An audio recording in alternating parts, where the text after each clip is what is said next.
Hiya Scrubbers. It's Suncear and Myda here. Suncear from Suncear Wellness and Myda from the Shared Edge. And together we are known as Edge of the Sun, where we do classes and retreats, all in the name of helping people identify and break up whatever stagnant energy may be happening in their lives that are blocking them from living their lives to the fullest.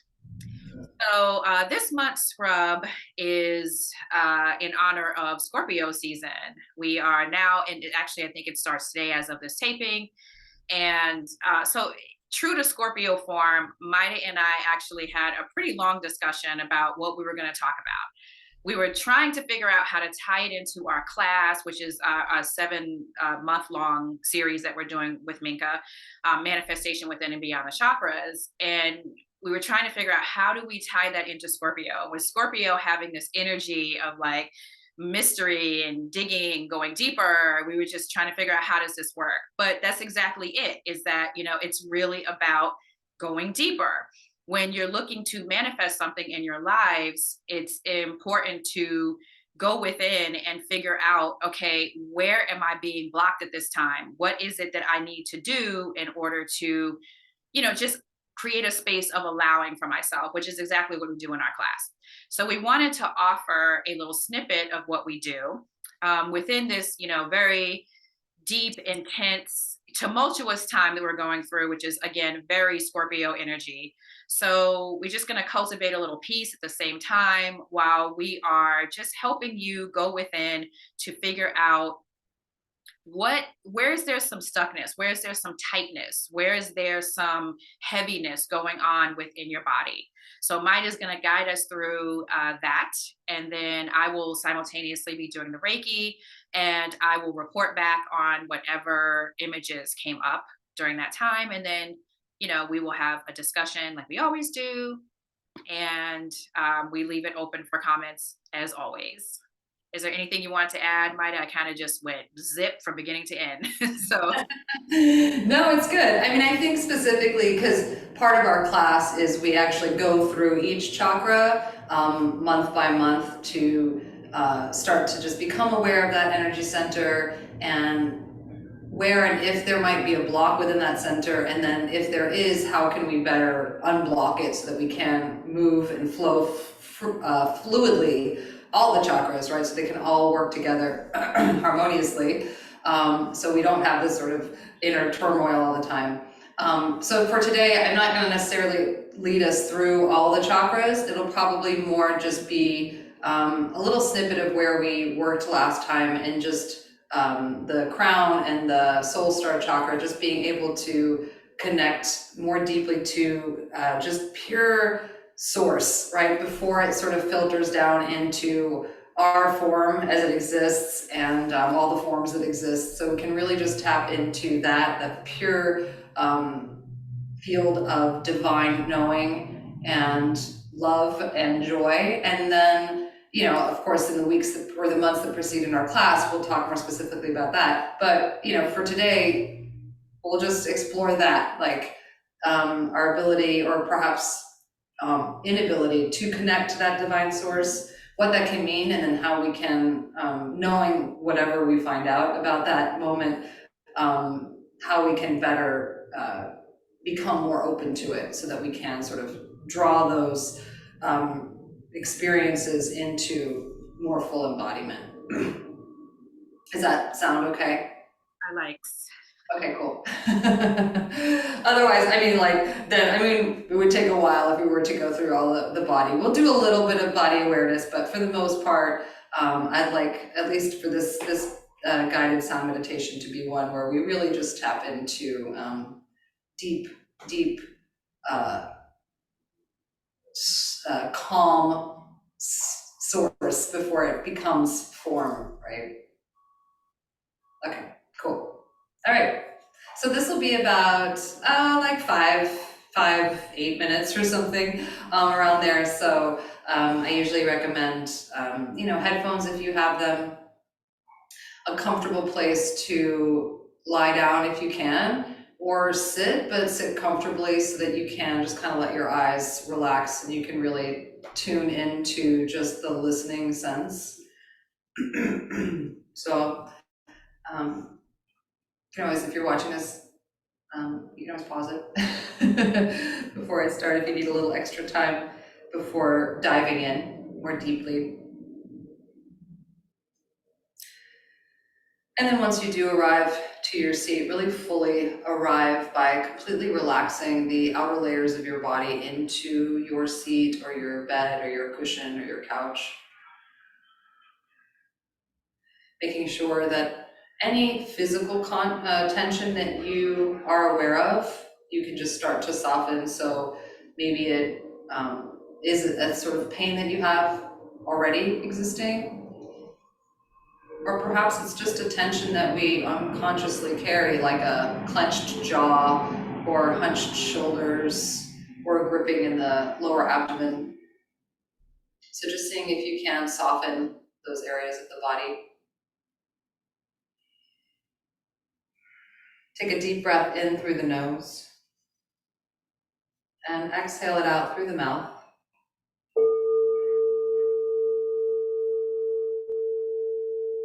And just for the next few minutes, just allow yourself to listen and receive.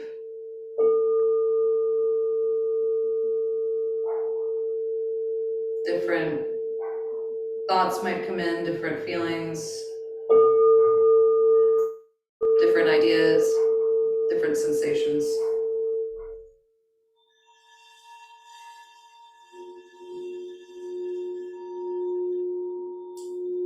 Let yourself not have the need to grasp onto any of them.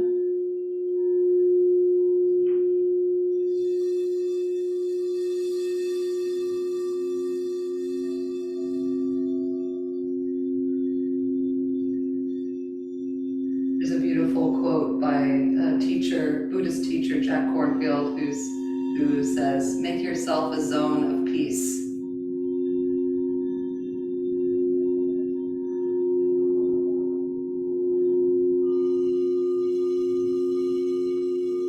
So relaxing, gripping around the heart,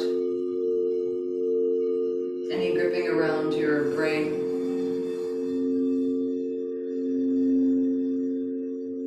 any need to know or understand just yet.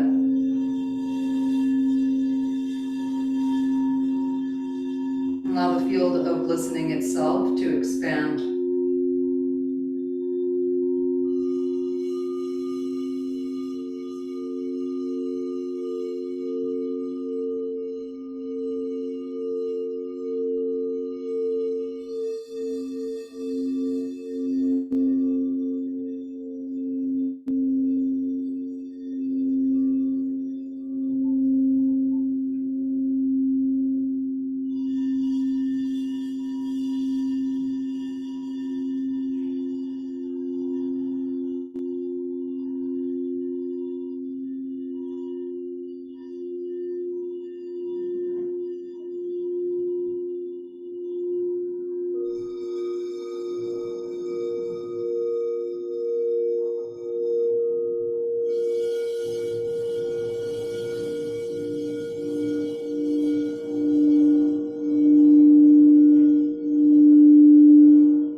continue to let your awareness float in the field of possibility, where the greatest visions and dreams for yourself and the world are possible. Excuse me. And notice if there is a resistance to this realm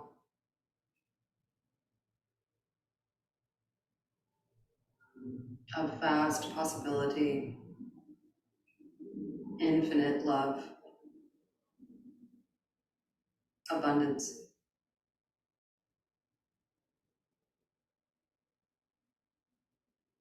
Take a deep breath in through the nose and exhale out through the mouth.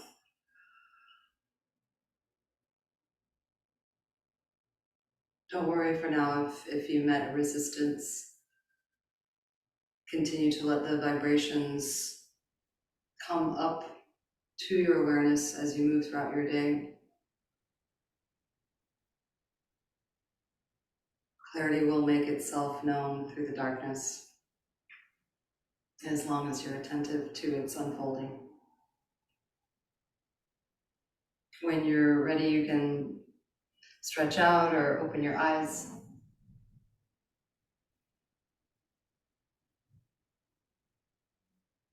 And Suncear will share what she saw, and of course you're always welcome to share what you experienced. Suncear, what you got? I'm gonna mute myself so I can cough for a moment. But I'm still here. Yeah, so just as Myda said, if any of these images had a different meaning for you, please share, because it's just what I see in my interpretation. So they're here for everybody. So the first thing I saw was a rooster, which I thought was interesting. It just made me think, like a rooster has that thing that hangs down. I don't know what it's called, but it just reminded me of like crown chakra, third eye stuff. We did the crown chakra class last week, and then next month we're going to be working on the third eye. So I don't know, for whatever reason, I focused on that. So that was the one thing I thought of. I also thought of confidence too. Like roosters kind of have that, that image, or that energy, whatever you want to call it, of being like the top dog kind of thing. So it's, again, just knowing that you are deserving of having whatever it is that you are calling forth. I also saw a Black Panther, which I thought was such Scorpio energy for some reason. It felt like mysterious, and the darkness that Scorpions do not have a fear of. It just felt like, and the panther was kind of moving very slowly and stealthily, and it was majestic. At the same time, it was also very mysterious, so it just felt like it was about going deeper. And I also, Can I interject for a second?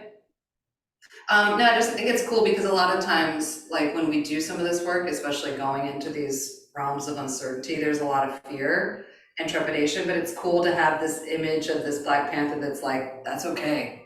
Like just like there's this sort of sexiness of like that, like let's go into the mystery and just see. Because I think for a lot of us, we like want to know, and we're scared of anything unknown. So it's kind of cool to like, no, there's this whole other side of not knowing that's super cool.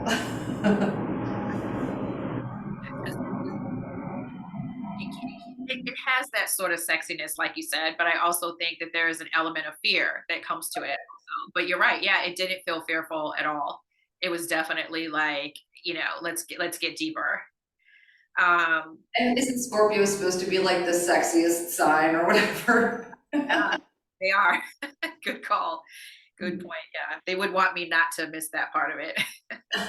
um, and then there was a dragonfly, which is about transformation, which, going back to Scorpio, is, Scorpio is ruled by the planet Pluto. Pluto is the planet of transformation. And the transformation, by the way, is not always, it doesn't feel good. It's definitely, an energy of maybe like destruction and rebirth. It's like destruction and rebuilding, death and rebirth. So knowing that you have to let go of something in order for something that you desire to come through. So I think that's an important thing to remember when we're manifesting, because I think people don't realize that a lot of the stagnant energy could be something that's not serving you anymore, that needs to die, that needs to be released. And then I That's saw, even if it's something negative, it's still painful, right? oh yeah, yeah. I mean, because it's about identifying whatever it is, you know what I mean? And it's like energy transforms, so it's like it's about just kind of shifting that energy into.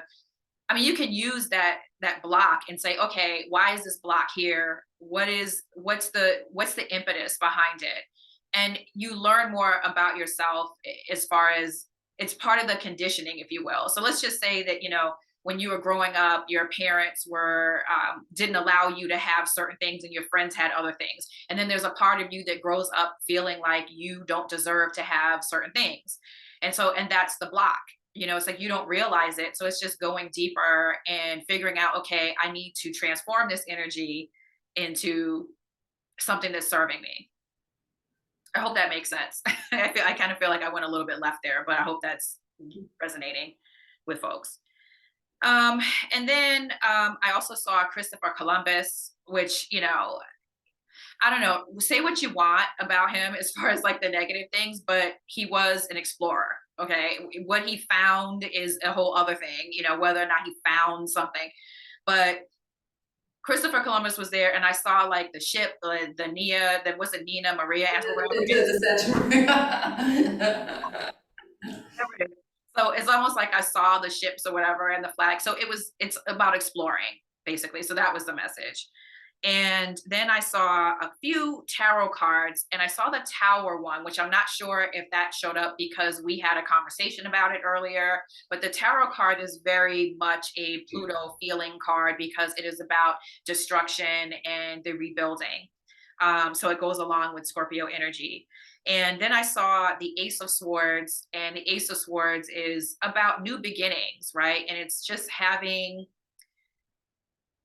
I feel like it's about it, what the message was in particular here is the thoughts behind, like clearing out this, like having clarity around things, and what is it that you're calling forth, what are you bringing into your world, and getting clear on that and going right after it. I feel like the sword is very much like sharp, and it's just like get to it, like do whatever it is that you need to do, let's figure it out, whatever you want to do with your manifestation. And then I kept seeing the Queen of Swords also, which again, it was a combination of the clouds, the Queen of Swords, and the ocean, right? So the ocean has like this vastness, and it's also showing in the traditional rendering of the Queen of Swords card. And then there's also the sword that's sticking straight up in the air that she's holding, right? So there is this like being honest with yourself. It's about nurturing ideas. It's about seeing the possibilities, which is what we're going to talk about in the next class, in the third eye class. So I feel like it was really about this vastness, and getting honest with yourself and getting clarity around what it is that you're again calling forth. And I think that was the last thing that I saw. I said Ace of Swords, and I feel like, oh, clouds. I wrote down clouds, but I already mentioned that. Clouds have to do with ideas. It's very air element. So I feel like the winds of change are coming through. So that's what I saw. And again, if anybody feels like there's other meanings to whatever I brought up, feel free to mention it in the comments. Yeah, and also let us know if you did in this sort of, this meditation, if you did find any blocks or resistance to kind of going into the unknown. Yeah.